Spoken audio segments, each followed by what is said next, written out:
I have replayed that voicemail more times than I care to admit. Even now, years later, I can still hear the strain in her voice, the halting rhythm of someone unused to speaking aloud. It began like any ordinary missed call recording, my own voice telling callers to leave a message. But then came a tremble that carried across the line. "Hello? I'm sorry for calling so late," she said. "Tomorrow, I'll be wearing a green hat. I'll be sitting at the picnic table to the right of the baseball field. You can call me Margaret. That isn't my real name." But 10 years of silence was not a mistake, it was a choice. Imagine why someone would hide from the world for so long. Imagine the cost. Again, green hat, picnic table, right at the baseball field. The message ended abruptly, leaving me staring at the phone in my hand as if it might explain what I'd just heard. "My name is Caroline Mercer, and I've been an investigative reporter for most of my adult life.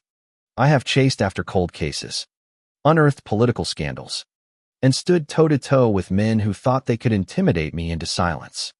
But nothing prepared me for Margaret's voice on that tape. She was a survivor, one of the very few off the Middletown tragedy, the event that scarred the nation and baffled investigators for a decade. Hundreds of people had disappeared overnight.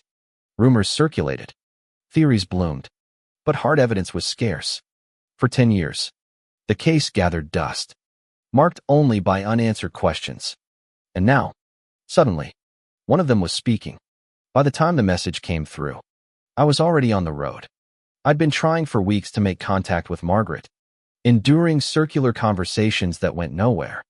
She would speak cryptically, then retreat, leaving me grasping for fragments of meaning. It was a maddening game of patience. And then, in the middle of the night, her message arrived like a sudden door opening in a dark hallway. I drove westward for days, through stretches of farmland that seemed to swallow the horizon.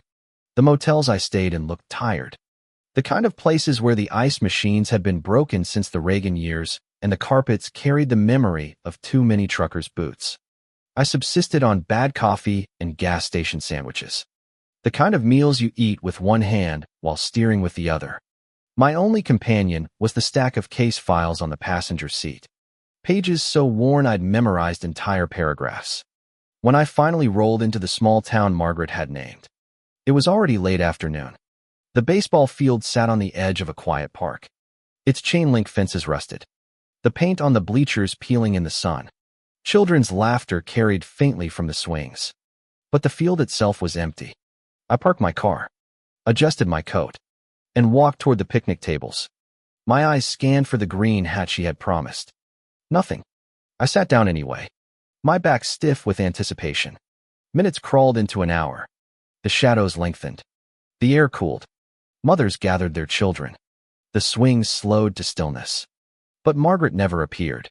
It was the sort of letdown I knew too well, the fragile thread of trust snapping at the last moment. I dialed her number, half expecting more silence. Instead, she answered. "Hello," I said, trying to sound calm. "Is this Margaret?" A pause. "Then who is this?" "This is Caroline Mercer. We were supposed to meet at the park." "Why did you call me Margaret?" "That's the name you gave me." A long silence followed, filled only with static. Then she exhaled, heavy and uncertain. "We've spoken before?" "Yes, many times. Just a few days ago." Confusion thickened her voice. I don't remember.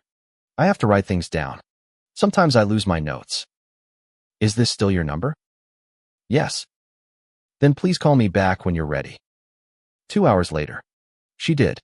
Her apology poured out quickly, almost desperately, and she gave me the address of a roadside motel a few miles away. "Come tonight," she said. "Bring no one else." The motel was one of those squat buildings you find along forgotten highways, with neon signs that hum louder than they shine. I knocked on the door she had specified. It opened a crack, then fully, revealing a woman in her late 40s. Her hair was streaked with gray, pulled back haphazardly. Lines carved her face in places that spoke of long years of worry. She clutched a stack of papers to her chest. "You're Caroline," she said. "Come in." Close the door. Inside, the room smelled faintly of old coffee and mildew. The curtains were drawn tight, shutting out what little light the parking lot lamps offered. On the bed sat a kettle and 2 teacups, incongruous against the threadbare blanket. "There are conditions," she said, sitting at the small table. "I will give you information, but only within certain boundaries. I cannot say what those boundaries are. When I finish, I will never speak of this again. Do you agree?" It was not the first time I had been given strange restrictions in pursuit of a story. Still, her intensity unsettled me. "Yes," I said. "I agree." She nodded, satisfied. "Then I will tell you.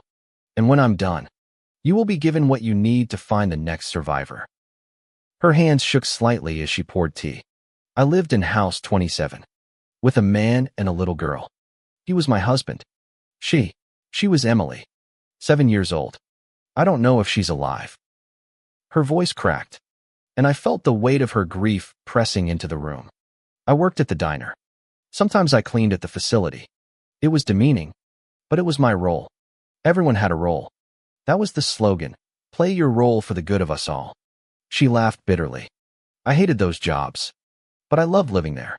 It was beautiful. The air was so clear. The woods stretched for miles. No money changed hands. We shared everything. On Tuesdays, the theater played old film City Lights. Double Indemnity. We walked our children home after school. We didn't lock our doors. It was freedom, but not choice. Choice was unnecessary." I leaned forward. "Were there police?" "There was a city manager. His workers acted as police. I suppose. But that doesn't matter. That's not what you need to know." Her eyes grew distant as she shuffled through her notes. Then she spoke slowly, as if reciting a memory etched painfully into her mind. 2 men.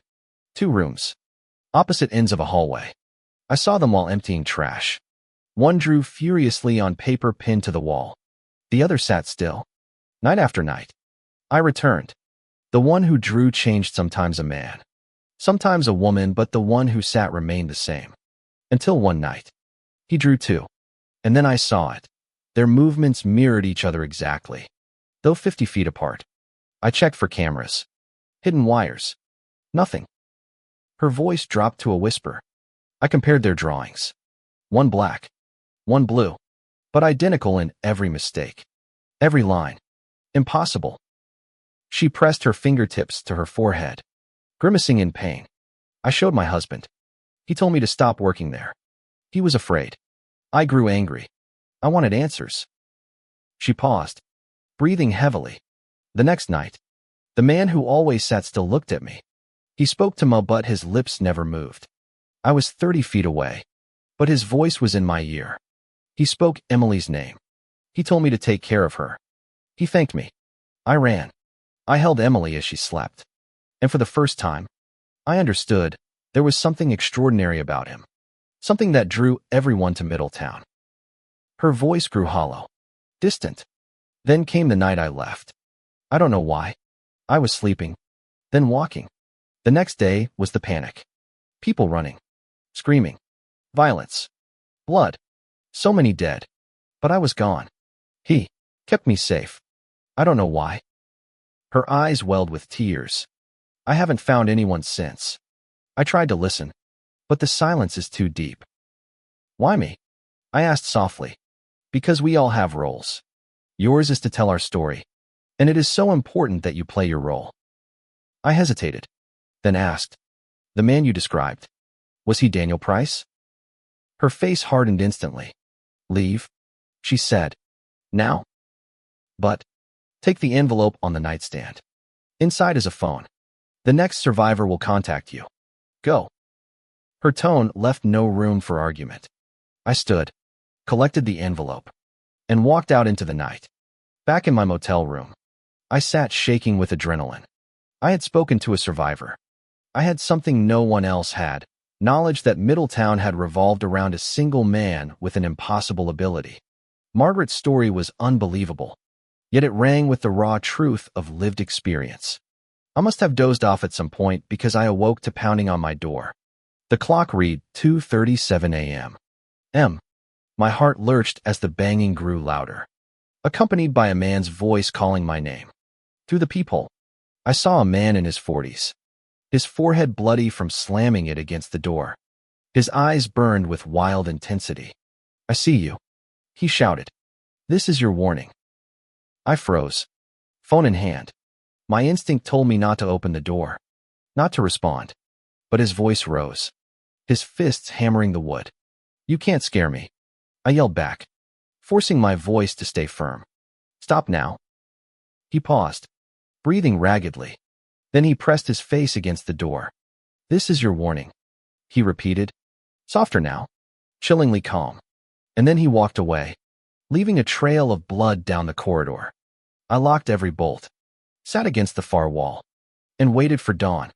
By morning, he was gone. No trace, no record at the front desk. Nothing but the bloodstains to prove he'd been real.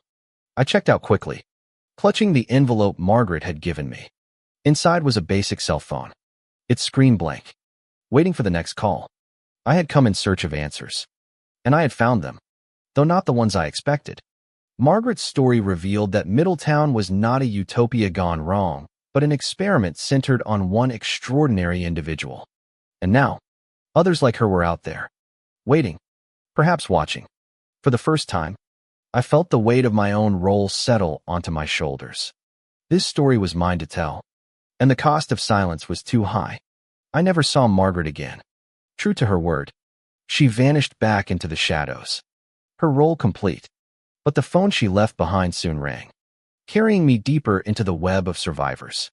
Each step forward brought new dangers, new revelations, and the constant reminder that violence is never far when truth is at stake. I share this now not for sensation, but because stories like this demand to be told. They belong not only to survivors, but to all of us who wonder how power can corrupt, how communities can unravel, and how silence can become its own kind of violence. What do you make of Margaret's story? Of the man who could reach into minds without speaking? Of the bloodied stranger who came to my door? I invite you to share your thoughts in the comments. Do you believe violence is an inevitable part of human systems? Or is it the result of injustice festering unchecked? Where do you stand on the line between survival and morality? Your voice matters. Let it be heard.